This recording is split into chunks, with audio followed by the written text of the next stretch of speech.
Hi everyone, it's me again. Welcome back to another video. Today I'm gonna review chapter 3 or 4 of My Hero Academia. I really apologize that I still haven't kept it on time. As you know, I'm back to school, so it is making things a little difficult to keep on time, so I apologize for that. I'm probably thinking of doing like a double review chapter. I stated that on other videos. I'll see because there's so much stuff I have to do throughout this week. I gotta prepare for a quiz. I gotta do edit so many videos. So I apologize for that. Honestly, I'm very excited to start talking about Chojin X. There's quite a few chapters that were out already, and it looks pretty cool. I love Sui Ishida's work, and I'm very excited to read more because the story looks pretty good, and I'm honestly very excited to continue reading more and more. But enough of that, let's begin reviewing this chapter.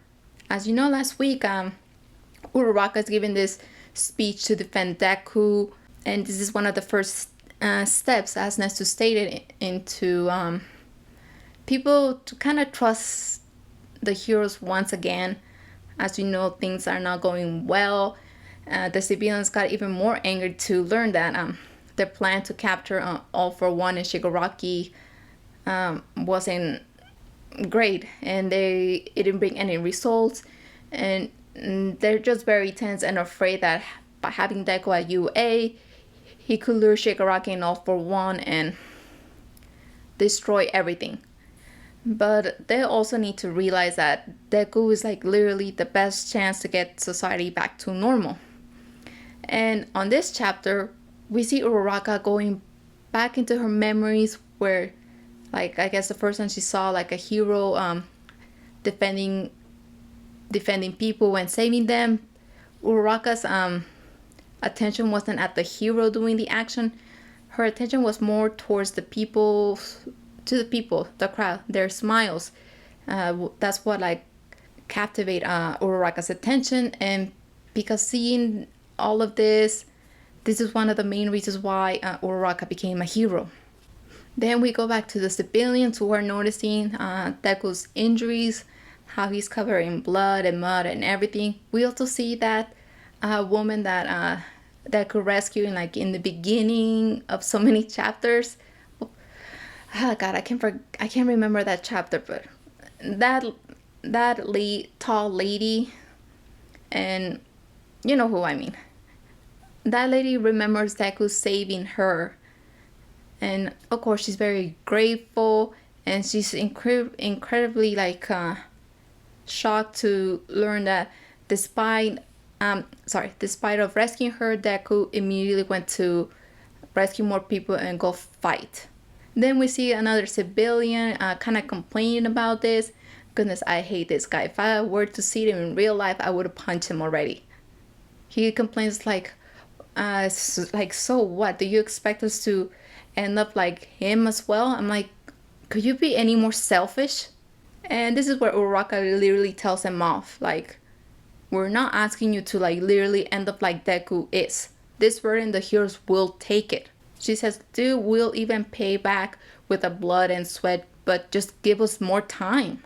I mean, these people need to understand that even though these people are heroes, they're still human. I mean, we see Ururaka apologizing to them like, look, I know we can still guarantee your safety. And they're just as frightened as them. And as Ururaka is giving this speech, I mean, the main point of her speech is for people to understand all that Deku went through and all the pain that the heroes are going through to protect them. And she wants this to be as over as much so people can finally smile once again. And saving people, of course, is important too, but also saving the heroes because they're the best chance for society to go back to normal and also to protect you. And right here, Ururaka is pleading for their help. I mean, give him time to recuperate. After all, Deku is still just a kid, and he's been holding this burden for a very long time. And it's not too much to ask to just let him rest. It's not too much to ask for a hero to give him a break, to let him rest. It's not too much. I mean, come on. I wish the civilians would understand that. And seeing how Ururaka is like standing up for Deku, trying to defend them. Not just Deku, I think all heroes who are literally sacrificing their lives to protect people. Those heroes that are still heroes despite the awful circumstances that they're in. Civilians who don't support heroes anymore. I mean, their unbreakable will is just impressive.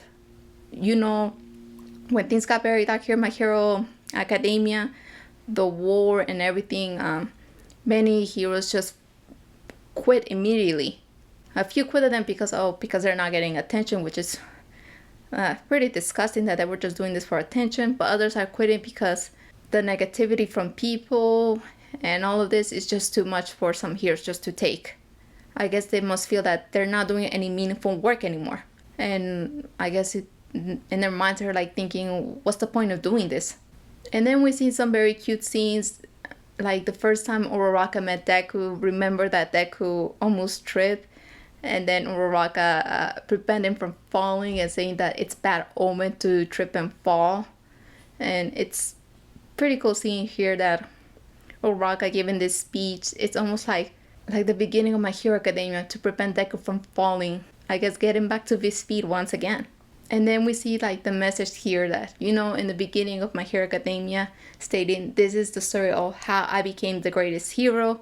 And we get here, this is the story how we became the greatest heroes. And after giving this speech and Ururaka telling that this is Deku's academy, Deku is just overwhelmed with emotions and he literally drops to his knees and starts crying. He's like literally weeping. And this is where things get very, very, it really pulled my heartstrings.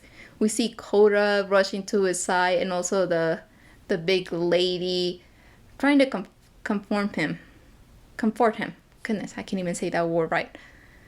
As you know, Kota was saved by Deku and kind of changed his perspective about heroes.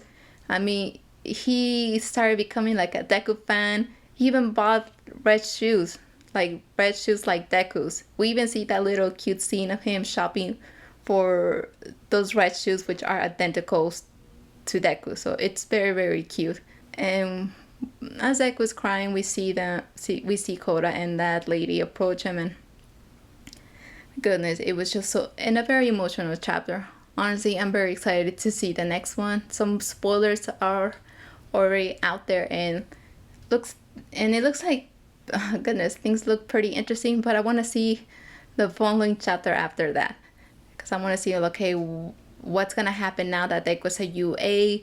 I mean, let him get some rest, get some good food, and all of this. But also, I'm very excited to see All Might. I wonder how will Deku react to meeting All Might after their last conversation. I'm pretty sure it is gonna be a very tense conversation. It could be a very heartwarming one. Who knows? So I'm pretty excited to see that. But anyways, thanks for watching, and I hope to see you for the next video. Bye.